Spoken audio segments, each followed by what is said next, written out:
So I'll give a talk on updates on hematolymphoid proliferations and neoplasia of head and neck. So this new WHO head and neck tumor book has come after 5 years. The fourth edition was published 5 years ago. So the biggest change is in the fourth edition and previous editions, the hematolymphoid proliferations and neoplastic diseases were intermixed with all of the non-hematopoietic diseases also. And they were placed in chapters which were site-specific. So this fifth edition has made a big change. The whole chapter is dedicated to hematolymphoid proliferations and neoplasia. And some new entities are also being discussed in this. So head and neck is one of the has the greatest numbers of lymph nodes and is also rich in the other lymph node structures such as Valdez rings. So it is not surprising that this head and neck will be one of the most common sites where nodal and extranodal hematolymphoid neoplasms are first detected. And as usual, the majority of the lymphomas are of B-cell lineage. The third thing is, while many of them are still systemic, like follicular lymphomas, mantle cell lymphomas, but there are certain lymphomas which arise primarily in the head and neck region. And fourth is, this first time that reactive hematolymphoid lesions have been included, and because they mimic hematolymphoid neoplasias. And finally, the histiocytic dendritic cell lesions, there was only one lesion included in all these previous editions, which was the Langerhans cell histiocytosis. Now they have included histiocytic dendritic cell, juvenile xanthogranuloma, Erdheim-Chester disease, Rosai-Dorfman disease, and follicular dendritic cell sarcomas. One of the reasons is that there is a pathogenic mutations common to all of them, which is the MAPK or MAP-ERK pathway. So authors believe that if we don't want to put all of them, at least a large substantial set or should have this MAPK or MAP-ERK, and they should be considered neoplastic. So I just remembered I signed out a report a few days ago and I said benign reactive lymphoid hyplasia. So Rosai-Dorfman should be considered. So I should go back, I guess. So this is the checklist for WHO head and neck tumors, 5th edition. And these are some of the changes. So reactive lymphoid hyplasia has been added for the first time, EBV positive mucocutaneous ulcer, and IG4 related disease. And then B-cell lymphomas, which are the most common, there are some systemic, and then there are some site-specific, pediatric type follicular lymphoma, large B-cell lymphoma with IR4 rearrangement, and plasmablastic lymphoma. So we'll just talk about them also. And NK cell tumors, I will leave for Dr. Asad Hayat. And then histiocytic neoplasms, I will try to cover Rosai-Dorfman disease and follicular dendritic cell sarcoma if time gives time, So before going ahead, reactive lymphoid hyperplasia includes everything: viral, bacterial, protozoal, lymphoid hyplasia due to autoimmune diseases. And one of the two most common, which are notorious, are infectious mononucleosis and necrotizing lymphadenitis. Infectious mononucleosis is very easy to tell, it's easy, but when it comes to us real time, it becomes very difficult sometimes. And it is CD30 positive, it is CD20 positive, it's LCA positive. They can look like immunoblasts, they can look like Reed-Sternberg cells. So history is very important in them. And especially if I have a young teenager with a short span history, it looks very ugly, I still will call it a CD30 atypical lymphoid hyperplasia, and I'll give her differentials of infectious mononucleosis, and classic Hodgkin lymphoma cannot be ruled out. Obviously, the reason is we don't have EBER. If you have EBER, then you can give the diagnosis with more conviction. But I usually give it a benefit of doubt, or I usually ask for a follow-up in 6 weeks. Necrotizing enterocolitis, necrotizing lymphadenitis is very easy, but when it's in the cellular form, initial form, it can look like T-cell lymphoma or even like a classic Hodgkin lymphoma. So young lady with a lymphadenopathy, head and neck. So I always think of that. So I'll move on to E-positive mucocutaneous ulcer. It is a localized, self-limited lymphopoietic disorder. So localized and self-limited is very important, with a polymorphous composition, including large atypical EBV positive B cells with Hodgkin-like features involving skin, oral cavity, tonsils, and other extranodal sites. They occur, very important is, occurs in patients with age-related or iatrogenic immunosuppression. and morphologic and immunohistochemical features are similar to Hodgkin's, and typically indolent course with spontaneous regression. So important thing is localized, self-limited, involving skin oral cavity. Immunosuppression is the way to go. And most important reason to diagnose it properly is because it has a very indolent course with spontaneous regression. And what are the big differentials in this? EBV positive diffuse large B-cell lymphoma and classic Hodgkin lymphoma. So this is has ulcer. It has to be well circumscribed, localized. It has a polymorphous infiltrate containing large cells, which are CD30 positive, and on EBER is positive. So once I have this, it is a positive for EBV positive mucocutaneous ulcer. Suppose if we also don't carry EBV, EBER two things are very important. History. So in the history, I need two things. Immunosuppression, history of immunosuppression, and whether it's localized. 99.999 times nobody gives you a history. So what I do is, if I have something like this and CD30 positive, CD15 positive, negative, LCA negative, CD20 positive, and in oral cavity, it's very rare to have Hodgkin's lymphoma in skin until you have to rule out everything. So if I have a skin with Hodgkin-like features, no history, no EBER with me, LMP EBER gives me, that's fine. It doesn't, I usually sign it out as CD30 positive lymphopoietic disorder, EBV positive mucocutaneous ulcer, and classic Hodgkin have been considered in differential. And the case can be reviewed again once you send the history. So I follow Dr. Shah's rule, trash in, trash out.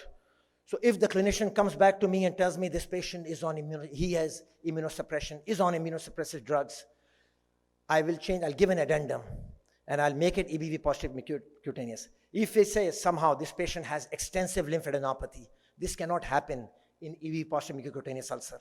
So I'll change and make it a classic Hodgkin lymphoma, because Hodgkin lymphomas can go to the skin.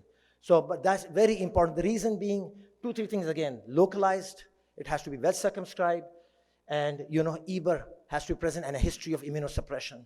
So these things will come again and again. It comes in a practice. This is how we go about it. Okay, and it has a PDL pathway plays a role in this. And again, this is a paper from 2010. Don't overdiagnose this, as the disease appears to be indolent overall and may spontaneously regress. So next is IgG4 related disease. And these are some diseases I picked up because they are my nemesis also. I find them very challenging when I get them, especially with core biopsies. So it's very difficult for me also sometimes to diagnose them. So IgG4 related disease, it's a systemic immune-mediated inflammatory mass-forming disorder involving the salivary glands in orbit. It has late adulthood, and ratio is about 2:1 in head and neck. The rest of the region is 4:1, male to female. It's got a triad of storiform fibrosis, lymphoplasmacytic infiltrate, which is rich in IgG4. And the IgG4 IgG ratio is more than 40%. And third, obliterative phlebitis. Honestly, I've never seen that, but it is in the triad. The first two we often see. And again, it has a remitting and relapsing course and is very highly sensitive to steroids and or rituximab. So this has salivary glandular atrophy plus this storiform fibrosis forming glandular atrophy. And then there is some lymphoplasmacytic infiltrate in here. A lot of plasma cells. Then there is obliterative phlebitis, and IgG4 is very high. I usually put in, when I see too much of IG4 and IgG is not working, I still assume that IG4 ratio is pretty high. So, and it can be pretty high other conditions also, like Rosai-Dorfman. So, but you have to look at the whole thing, the triad and the history. Again, so I'm done with this. What happens to me is when I get a core biopsy from head and neck, and it's just, the core biopsy is the problem here. When a core biopsy comes in very fibrotic, I'll say sclerotic, nothing in there. I'll send it out. If I see sclerosis, fibrosis, and I see clusters of plasma cells, I will mention that there is a lot of fibrosis. I see collections. A possibility of IgG4 related disease cannot be ruled out. So, and I also add Castleman's also to this. The biggest differential in these are IgG4 has Castleman's inflammatory myofibroblastic tumor, even Rosai Dorfman, or chronic infection. So, when the whole specimen, and a few weeks ago we got a case, I signed it out as chronic infection on a core needle, a full resection came out, it was actually IgG4 related disease. So you have to be careful in these things. But that's the best you can do. But keep this in mind, that's why I've taken the checklist we've got, the new, and I pinned it in my board. So I can always follow that. Third is this large B-cell lymphoma with IR4 rearrangement. It's a de novo large B-cell lymphoma with a follicular and diffuse or purely diffuse growth pattern characterized by strong expression of MUM1. And in most cases, it shows IR4 rearrangement. It again happens around the Valdir ring and or cervical lymph nodes. Follicular immunohistochemistry, 20 positive, 10 positive, BCL6 positive, BCL2 plus minus. And the important thing shows great expression from MUM1. And on molecular, IR4 rearrangement can be seen by FISH. And unlike follicular lymphoma, there is absence of BCL2 and MYC gene arrangement. It is more aggressive than pediatric type follicular lymphoma, but has a great response to chemotherapy. So I'll show you. Wow, beautiful nodules. Has a thin mantle zone, large, expansile, irregular looking nodules, very pink. Pink, these are ugly centroblast-like cells. A lot of mitosis in them. If you just put them throughout, it'll become a diffuse large B-cell lymphoma, right? So this is MUM1. Again, centroblast-like, these nodules with a thin mantle zone. It was CD10 positive, MUM1 positive. BCL2 can be negative or positive in these, and they showed IR4 rearrangement. So before I go ahead, if I go back 10 years and pick up my own reports, I'm sure I must have signed them out as follicular lymphoma 3B, or a diffuse large B-cell lymphoma, or in a younger patient might have gone to pediatric type FL, could have been that. But since this has come out, if you just remove this term, this could have been a 3B. The only thing, whenever you have nodes, you're going to diagnose something as follicular lymphoma, remember to put in MUM1. Whenever you have CD10, CD10 positive, BCL6 positive, CD20 positive, and MUM1 positive, you should always think of this. And it is most probably this, especially in the neck region. So I would sign it out as large B-cell lymphoma with IR4 rearrangement, or send it for molecular studies. So I just keep follicular lymphoma 3B in my mind whenever I'm diagnosed. And head and neck, always think of this. So when we look at a case in DCC, we all long to see this. Whenever we are so excited. So, so this is a very interesting case. The next is pediatric type follicular lymphoma. It represents as a high grade but low stage disease. It appears very high grade, but is a low stage with excellent prognosis. It is localized. Two lymphomas, I make it easy for myself. Two lymphomas are to remember, are localized. Pediatric type follicular lymphoma and nodular lymphocyte predominant Hodgkin lymphoma. We should all remember them because nodular lymphocyte predominant, I don't want to stray up, I've already got 5 minutes left. Right. So nodular lymphocyte predominant, the closest differential can come up is a T-cell histiocyte-rich large B-cell lymphoma. Completely different prognosis. So we have to be very careful and you should know what the prognosis is. So very important to get this diagnosis because it's localized and it can be cured just by excision. The lymph node is effaced by pure follicular proliferation, characterized by large expansile high proliferative follicles that contain prominent blastoid follicular center cells. They are positive for 20, 10, BCL6 and a negative for BCL2. Okay, and they lack BCL2, BCL6 and IR4 rearrangement. Remember, IR4 rearrangement is negative in this. So, that's why one of the reasons. And MUM1 will also be negative in this when you put immunos on it. So these are very expansile. They are interconnected, proliferating follicles. Also has starry appearance, So they could look reactive also. They could look like Burkitt's also. And they are not centrosized. They are not centroblast. They are blastoid-like cells. If a young kid comes in, obviously I will see nodules. I might have this in mind, but I'll always have Burkitt's and ALL always in mind. Unless I get, it looks like this starry sky appearance. But remember, usually mitoses are not too many in this. Negligent mitosis. 20 is positive. BCL6 is positive. It has this great dendritic meshwork, which will differ from Burkitt's lymphoma or ALL. And sorry, I put 43 in this. I should have put BCL2 is negative. So exactly like a follicular lymphoma again. Again, follicular lymphoma, BCL2 is negative. Okay, how do you differentiate? IR4 rearrangement has MUM1 positive. This does not have MUM1. And the important thing again, it is localized and has great prognosis. Again, history is so important. History is very important. So Rosai-Dorfman disease. So Asim, great. I really enjoyed his talk. He covered Erdheim-Chester disease. This is one of my greatest nemesis.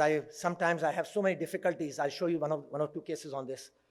Rosai is a histiocytic disease. S100 is positive, and nowadays we have the genetic mutations, the MAPK or ERK pathway, which has become a common denominator for all these histiocytic lesions. So it all involves the cervical lymph nodes, and about 30 to 40% have extranodal disease. And again, these are large histiocytes. They have this prominent nucleoli, and they show the classic hemiperipolysis, where you have lymphocytes and plasma cells wandering in the lymphocyte, in the cytoplasm.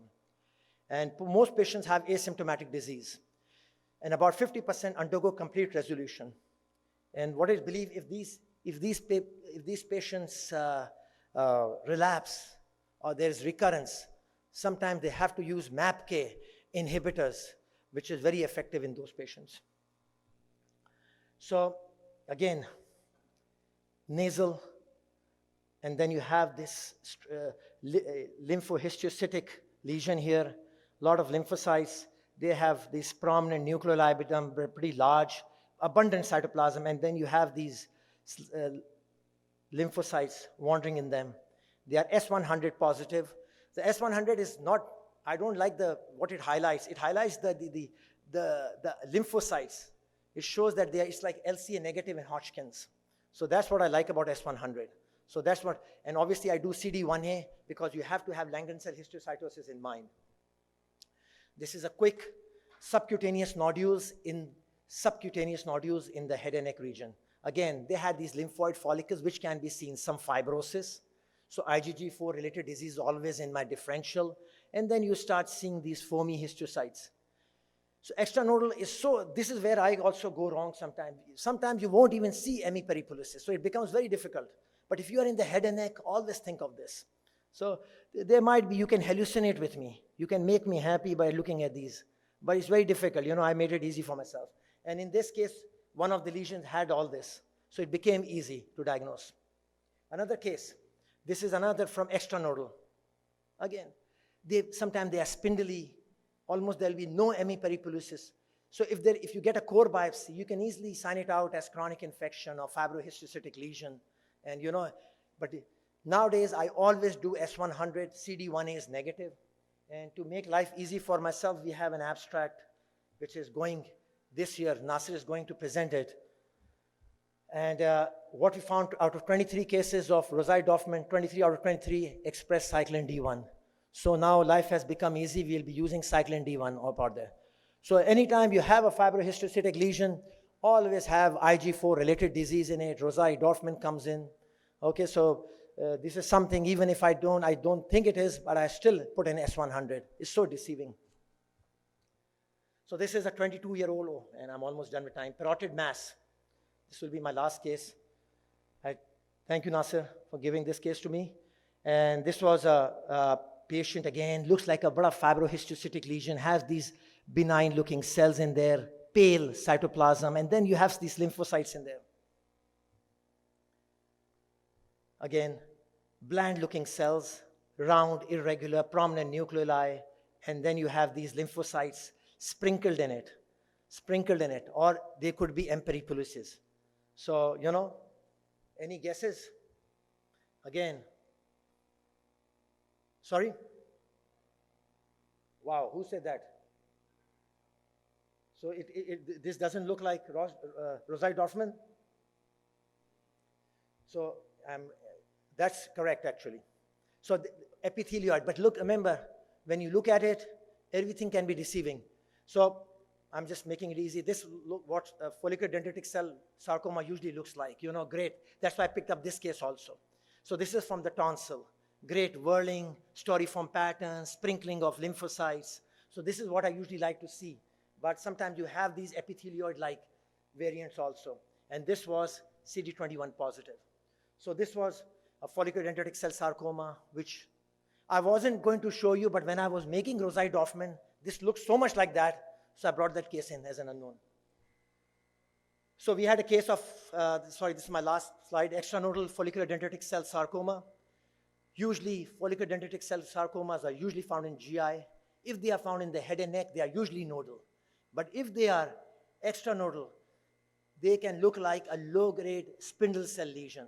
They are so, which I showed you, very spindle cell. So always, whenever you have a low-grade spindle cell lesion, think of extranodal follicular dendritic cell sarcomas.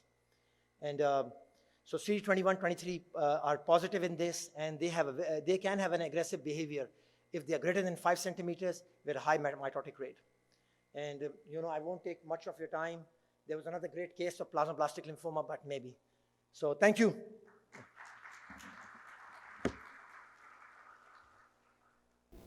Thank you, Dr. Aslan, for your nice presentation on recent updates on lymphoid neoplasm.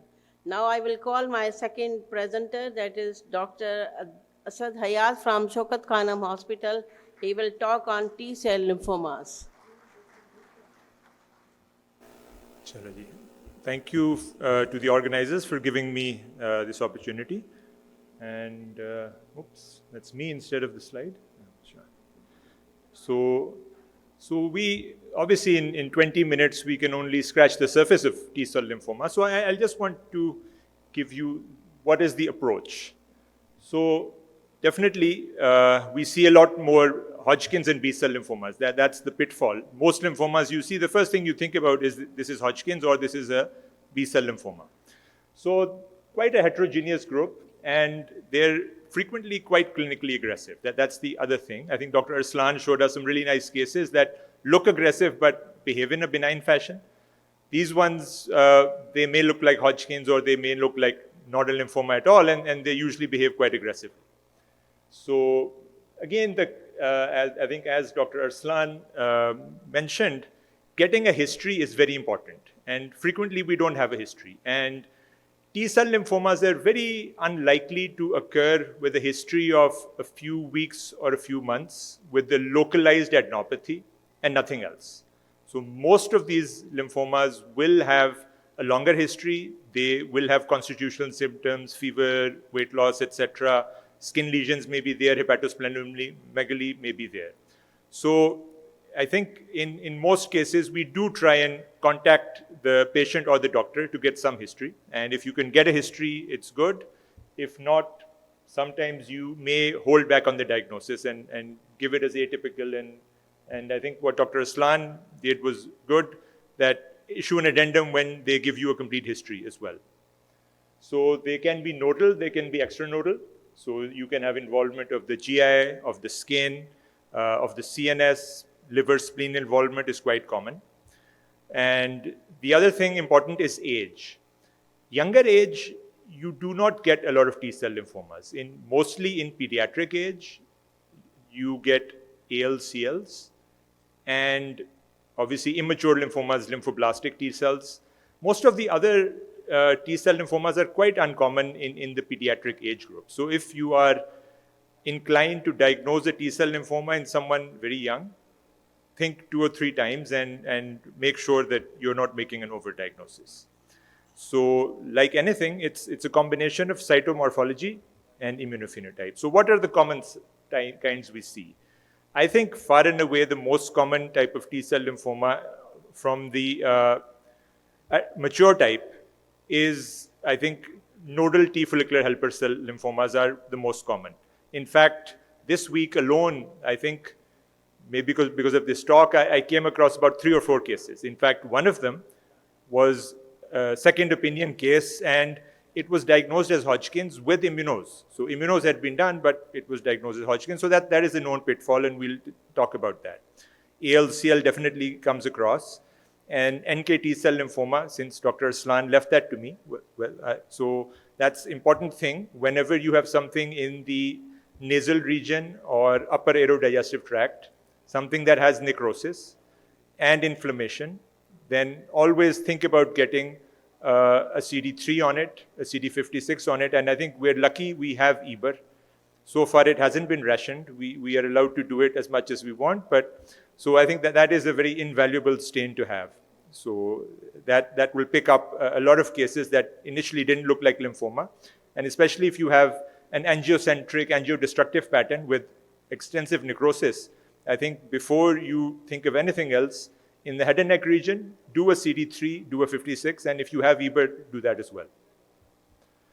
So the cutaneous lymphomas are certainly not that uncommon, but that's a whole different story. Uncommon types, entropathy-associated T-cell lymphoma. Definitely one comes along every 4 or 5 months, and frequently you will not have any history of Hodgkin's. In fact, the more common presentation is you will get a resection of the small bowel, and the history will be perforation. So they'll give you a resection of small bowel, there'll be a perforation, there'll be tons of inflammation and necrosis, and it can be very easy to miss this. You may just be sampling the ulcerated area and you may not see the lymphoma at all. So I think I have a case in here if we have time. Then the other thing is hepatosplenic T-cell lymphoma. This is also something quite subtle. It can present in the liver, in the spleen, and in the bone marrow as well. And in the liver, I think it's the easiest to pick up. Whenever you have a sinusoidal infiltrate of small, bland-looking lymphocytes in the liver, always think about this. Do a basic panel, and we'll come to the panel, I think, in the next slide. The other thing that, again, and both of these are actually tumors, exception to the general rule. Hepatosplenic T-cell lymphoma and subcutaneous panniculitis-like T-cell lymphoma are both tumors that show up in a younger age. So generally 20s and 30s, sometimes even teenagers, both very aggressive diseases and both easy to overlook as well. So what are some of the clues? So I suppose we'll take this to a lymph node. If you have a lymph node and you see that there is an interfollicular infiltrate that has a mixed population, if you have eosinophils, histiocytes, plasma cells, so a Hodgkin's-like background, but you're not finding great Reed-Sternberg cells, then look closely. Look at the population of lymphocytes. Are they irregular? Do they have pale cytoplasm? And look for prominent endothelial venules as well. The other thing I think is extracapsular extension, and I have pictures of these, so we can go over that. So, but the clue in my mind is if you are tempted to diagnose Hodgkin's in someone who is above 50, and you do your initial panel. So what's the initial panel? For me, actually, if I'm thinking of T-cell lymphoma as well as B-cell lymphoma, my initial panel would be a CD3, a CD20, a CD30, and a Ki. So that would give me an idea of the immunoarchitecture of the lymph node. How many follicles are there? Are there 30 positive cells? What's the distribution? What's the morphology? Is there 20 expression in those cells? And Ki, I think, is quite helpful because although Ki is positive in the majority of large cells in Hodgkin's, but when you have a Ki index that is highlighting the other cells, especially with an angiocentric distribution of that Ki, then that will be a clue to you. Think about something else because the background of Hodgkin's is not normally very proliferative. The big cells will pick up on Ki, and the background will not stain much. So what do you need to do? You need to do a T-cell panel, and you've already done a 3, so the pan T-cell markers are CD2, 3, 5, and 7. So they should be done, and then you want to know, are these CD4 positive or CD8 positive? So depending on what the case is, you may do all of these, or you may only do CD4, CD8, and CD7. And if it's CD4 positive, then you start thinking along the lines of T follicular helper type of neoplasms, which are actually quite common in Pakistan, I have to say. It's not that uncommon. And the T follicular helper markers that the WHO requires, you have expression of 2 of them in addition to CD4. So the ones that we have are PD1, BCL6, and CD21. We don't have CXCL13.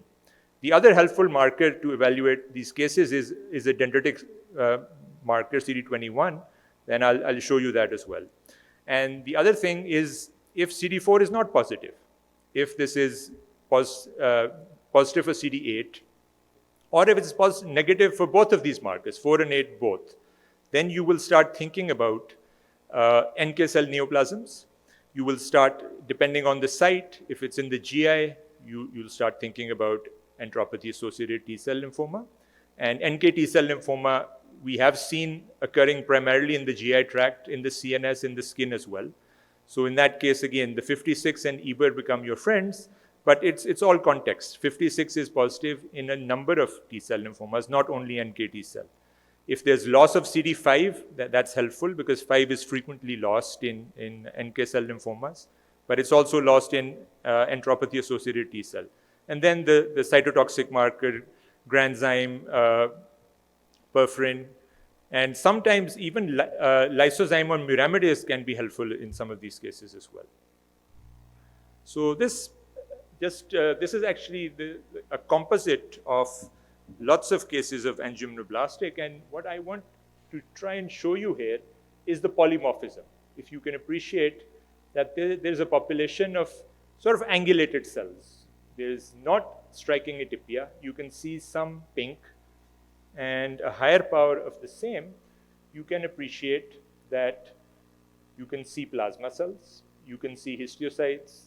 In this particular case, not a lot of EOs, a few eosinophils are there. And these are endothelial venules. So once sometimes you see them better on immuno, but these are all vessels. So they're present normally in lymph nodes as well, but in angioimmunoblastic, as the name implies, they are very striking. So this is again a case that has better endothelial venules. So this sort of angulated pale cytoplasm look, and the background population varies from case to case. So not every case will have eosinophils and plasma cells. Some will have more neutrophils, some will have more histiocytes, but this is the kind of the population that you will be appreciating. The other thing is that these are all cases in which, to show you better, the architecture is effaced. So early angioimmunoblastic can also look like a reactive lymph node. You will have very nice germinal centers, and sometimes the intrafollicular infiltrate will be very subtle. So again, this is another case actually that I will have immunos of. This one has a number of large cells. You can appreciate. So we have a background population. We have very prominent endothelial venules. All of these are endothelial venules. And the background population is angulated, but there's a striking number of these large mononuclear cells as well. And this is the other clue to the diagnosis, which is actually extension outside of the capsule. So if you're looking at a lymph node and you see this sort of polymorphous or angulated population, you see endothelial venules. And then you see an infiltrate that is going outside of the capsule with frequently an intact subcapsular sinus. Then that's a clue to you to think about T-cell lymphoma and to do some markers accordingly. This is a higher power again, showing you that the subcapsular sinus is intact. So this is actually almost unique to this entity. The other entities will not give you an intact subcapsular sinus. And in this case, you can appreciate the mixed population with a number of eosinophils, plasma cells, histiocytes as well, and this angulated population and prominent endothelial venules. So interpreting the immunos in these cases can sometimes be challenging because all of the T-cell markers are normally expressed. So any lymph node you do a CD3 on, there will be a lot of T-cells in there. Whether they're reactive or whether they're neoplastic is a judgment call. So here, this is a very nice example of accentuation. So these are all endothelial venules. These little rosettes you see, these are all vessels. And if you look at CD3, there's a population in the middle, but there's also a population accentuating around them. And if you look at 7, you can appreciate that the number of cells is much less. So you would have to say that there's a loss of 7. Since 7 and 3 are both pan-T-cell antigens, you would say that 7 is not being expressed in all of these.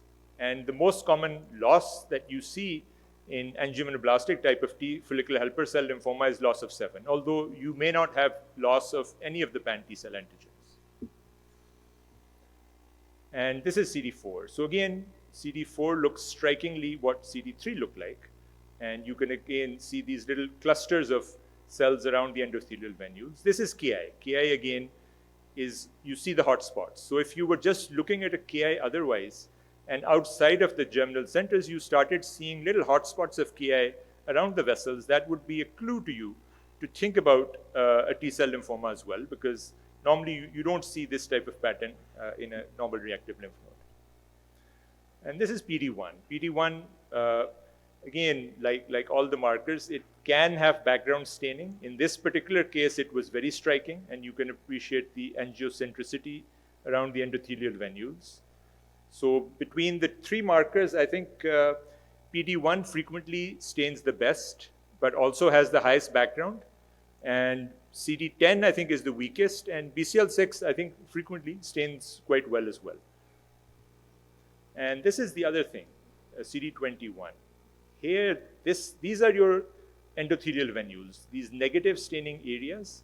These are the venules, and obviously these look nothing like normal follicles. Plus, in this particular case, actually, there were hardly any normal follicles on CD20 as well. So this striking expansion of the dendritic meshwork is frequently present. This is rather florid, but you usually do have some degree expansion of the dendritic meshwork as well.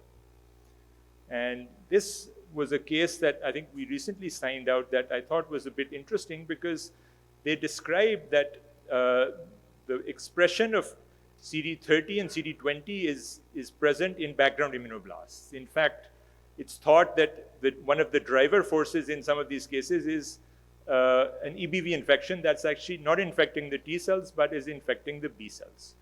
So look at how many large cells there are here. They're almost clustered together, so much so that I would be very worried. I would start thinking about some kind of a B cell lymphoma or a florid immunoblastic proliferation. Here is 30.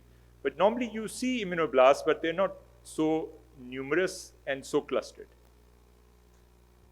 And this was Eber in situ hybridization. So this picked up all of these cells. So again, something to be aware of, that you will have frequently cells like this in the background, and they can be quite numerous as well. So this, just the composite of nodal T follicular helper cell lymphoma, angioimmunoblastic type, not uncommon, and can be confused with both reactive nodes as well as with. And this, I think, is a case of enteropathy-associated T cell, in which one look at the background bowel mucosa to see the striking intraepithelial lymphocytosis. Here as well, you can see there's a lot of intraepithelial lymphocytes. So if you were seeing this without a lymphoma, you'd still be thinking about celiac disease. And this is an infiltrate. The infiltrate can be very polymorphous. In this case, there were a lot of neutrophils and eosinophils, so much so that in some places it looked like granulation tissue. This is a striking number of EOs here. And then there is a mixed population, some larger cells and some smaller cells. And this was a lymph node, a local lymph node in the mesentery as well. That was also effaced by this process. And this is CD3. So when you look at CD3, it's not only how many cells there are, you want to look at the size and the variation and the angulation. So here, there are cells that you would just ignore as being small lymphs. But look at the variation here, bigger, smaller, angulated cells. So this is not looking normal. And CD30 can be positive in this as well. In this case, CD30 was staining many of the cells. And there's a loss of CD5. So these are all uniform small cells, unlike what we saw in CD3, where these angulated larger cells were also staining. So, and this is a good KI as well to support it. So this is a case of enteropathy-associated T cell. And just a couple of minutes to mention some of the pitfalls. So one thing is underdiagnosis. I've already mentioned early angioimmunoblastic will have very focal involvement. The other thing is hepatosplenic, I've already alluded to, can be very subtle. In the spleen, it will not involve the white pulp, it will involve the red pulp. and the lymphocytes will not be very atypical. So you have to really have a high index of suspicion to do some markers, because this will be hard to pick up on morphology. Already mentioned extensively necrotic NK cell lymphomas in any site, and enteropathy has already been mentioned. So overdiagnosis, I think this is where I excel. I'm sure I've diagnosed many things that are not lymphoma as lymphoma. And as Dr. Aslan said, infectious mononucleosis. So where that can be a mimic of Hodgkin's and B-cell lymphoma, it can also sometimes look like T-cell lymphoma because your paracortical area is expanded. And as Dr. Aslan also mentioned, histiocytic necrotizing lymphadenitis or Kikuchi disease. So the classic Kikuchi will have areas of necrosis, but if you're unlucky enough to have something with more of a proliferative pattern and you start doing T-cell markers, there will be an abundance of CD8 positive cells, and the Ki will be increased in those areas. So this can be a big pitfall. And I think that's where the clinical history will definitely help you, or looking around for some classic areas of.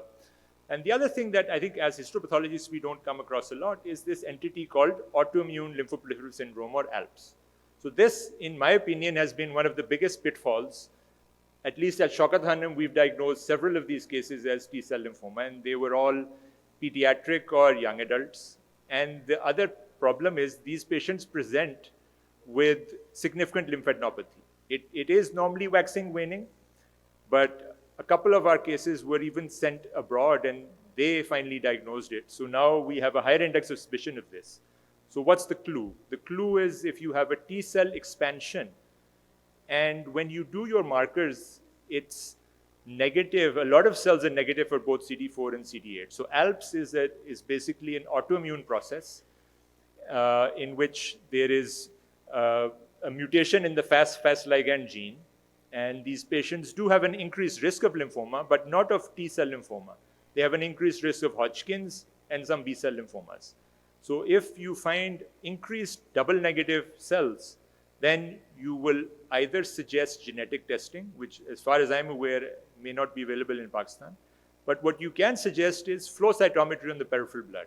Since there are criteria to enumerate the number of double negative cells in the peripheral blood, and in the correct context, that could be a surrogate to diagnose this, but just a potential pitfall, especially in a younger patient. If you have a striking expansion with both 4 and 8 being negative, it may represent this. And I think just, obviously, this is what I usually do. Say atypical, write a long note, recommend follow-up and send out for another opinion. And PCR for T-cell receptor gene rearrangement, I think is not available in Pakistan at present, to my knowledge. So that's it. Thank you.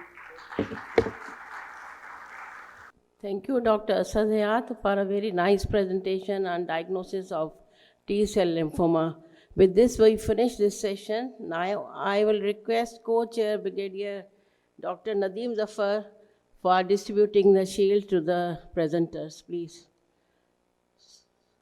So for our first presenter, Dr. Aslan Ahmed, please come and take your shield.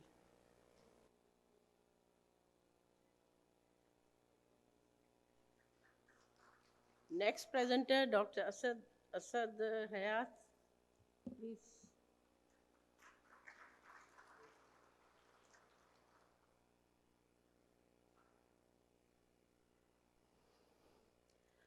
Now I will request Colonel Sajid Mushtaq, please. Dr. Nadeem, please stay here to receive your shield. Colonel Sajid Mushtaq to give shield to our co-chair.